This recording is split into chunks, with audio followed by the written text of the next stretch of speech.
Ayons la sagesse, le professionnalisme des officiers de police judiciaire enquêteurs, la cybercriminalité. Je salue la sagesse, la rigueur, la courtoisie, la grandeur de mon excellent confrère, mon grand frère Abdou Jalil Kane. Je salue également et surtout la grandeur de Madame Aïssatou Diop Fall. Voilà une grande dame qui a un sens élevé de la République, qui sait que le journalisme va avec le sens des responsabilités. Et justement aujourd'hui, par devant les enquêteurs, elle a eu à revenir sur ses propos. Elle a eu à repréciser sa pensée. Vous savez que lorsqu'on est en colère, on est tantôt amené à prononcer des propos inappropriés. C'est le terme qu'elle a eu à utiliser, qu'elle a regretté fort heureusement. Elle dit que elle, ce qu'elle cherche, c'est la protection de la République. Il est hors de question que la République soit traitée d'une manière à ce que les étrangers puissent quand même regarder le Sénégal d'un certain regard, ce qui est regrettable. Mais en tout état de cause, tout est bien qui finit bien. Elle s'est très bien exprimée. Elle a fait comprendre à tout un chacun, à Monsieur le Président de la République, pour qui elle a beaucoup de respect. Son Excellence, ce sont son propos. Le président Bassirou Diomaye Faye, pour qui il a beaucoup de respect. Il respecte toutes les institutions. Vous savez que Aïssatou Diop Fall a toujours pris le soin, souvent, de faire des sorties par des lives, de protéger les juges. Vous savez, il fut un moment où on s'en prenait à des juges.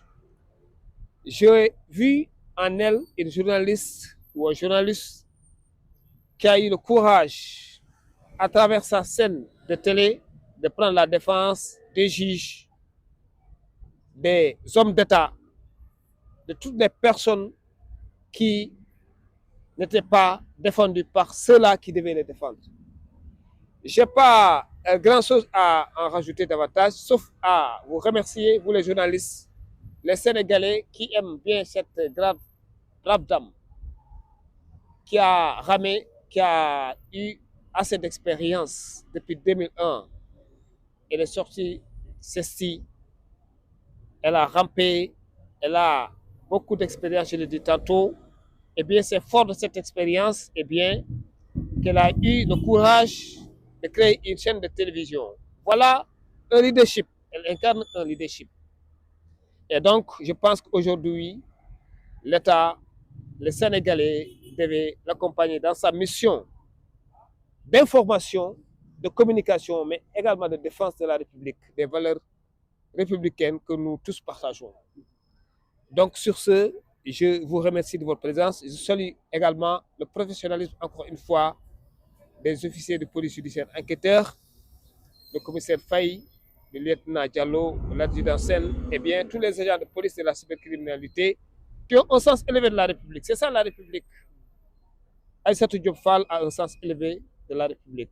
Mon confrère Maître Abdou Jalil Kane a un sens élevé de la République. Vous, les journalistes également, en tout cas, qui êtes conscients, qui avez un sens des responsabilités, car le journalisme aussi va de pair avec la responsabilité. La liberté d'expression n'est pas absolue. L'État a trouvé des cadres bas pour pouvoir créer cet équilibre entre cette liberté d'expression, mais également l'impératif de sauvegarde des institutions de la République, car elles sont sacrées. L'État, c'est sacré. Et fort heureusement, aujourd'hui, Aïssatou Diop Fall l'a rappelé. Elle y tient beaucoup.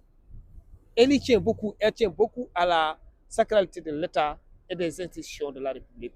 Je vous remercie. en wolof tënkal ñu ko rek lan sa client tey lan moo taxoon ñu convoqué ko. li taxoon ñu convoqué ko yéen ñëpp da ngeen fan yi bu muy gën si chaîne publique SN di wax xam nga souvent nit da am yéen bu ju rafet parce que Aïssatou garmi la ku gore la bañkat la moom du nangu état yenn yi di xew si état te du wax nit kat mun nga wax Youssou Ndour wax na ku dul juum amul wax na ko sànq wax na nu mu waxee dem na ba rendre compte waru woon waxee noonu et puis jégalu na ci nee na président de la république vraiment maa ngi lay jégalu maa ngi jégalu président assemblée nationale su fekkente ne tooñ naa ko mais kii amul benn intention indi woo ay terroristes ñëw Sénégal non loin s'en faut elle a parlé peut-être sous le coup de la colère loolu kese moo tax quoi mu waxee nu mu waxee ba tey quand même bu mu ñëwee sànq vraiment dafa wax avec politesse ak tey ak teggin sama kanam si kanamu maître Abdou Dialy Kane maa ngi gërëm vraiment grand bi muy un excellent avocat très courtois un gentleman un gentleman qui a un sens élevé de sa profession mais également de l'État maa ngi gërëm aussi commissaire de police Djidak Faye lieutenant Diallo adjudant Sène et beaucoup et surtout Aïssatou Diop Fall voilà une grande dame jigéen ju mën góor ngi nii depuis fajar ba léegi mu ngi fii bàyyi liggéeyam li ko tax a jóg rek mooy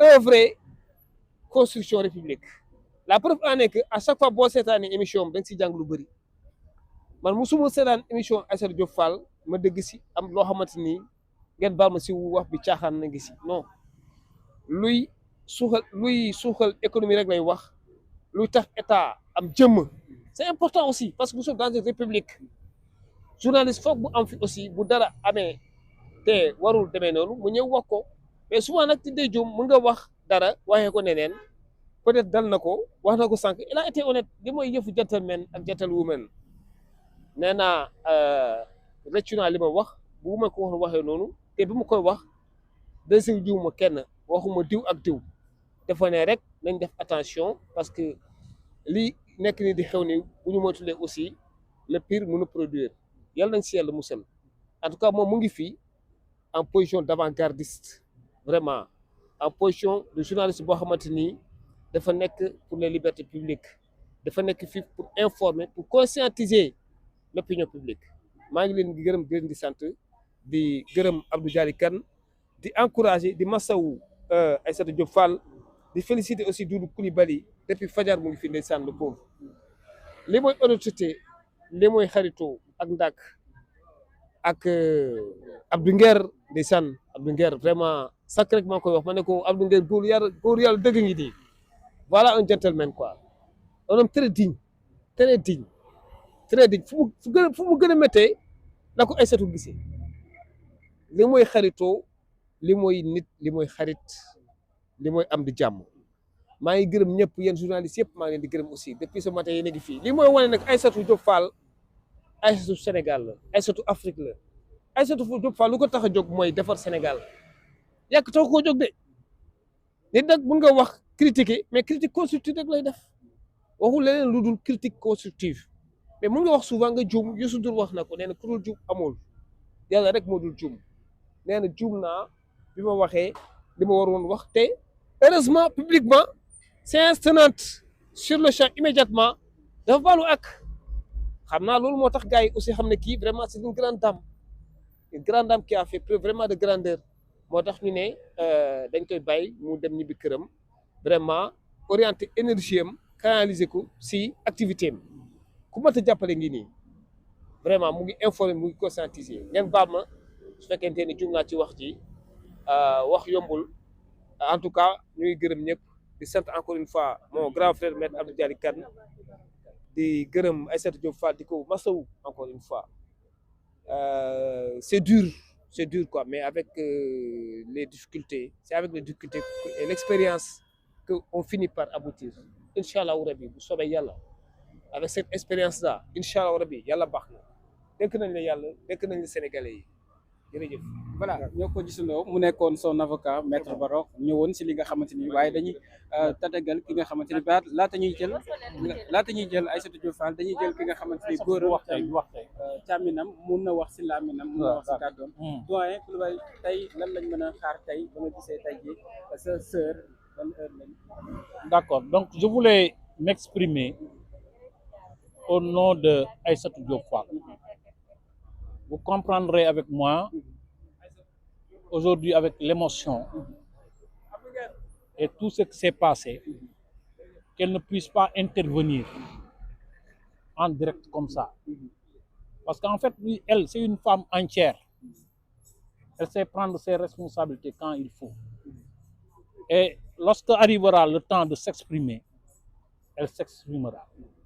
Mais pour le moment, c'est des mots de remerciement envers les autorités, envers toutes les autorités politiques, coutumières et religieuses qui ont eu à travailler à sa libération. Mais c'est aussi des mots de remerciement pour toute la presse, pour toute la corporation. Si aujourd'hui on se mettait là à citer, on ne s'en sortirait pas.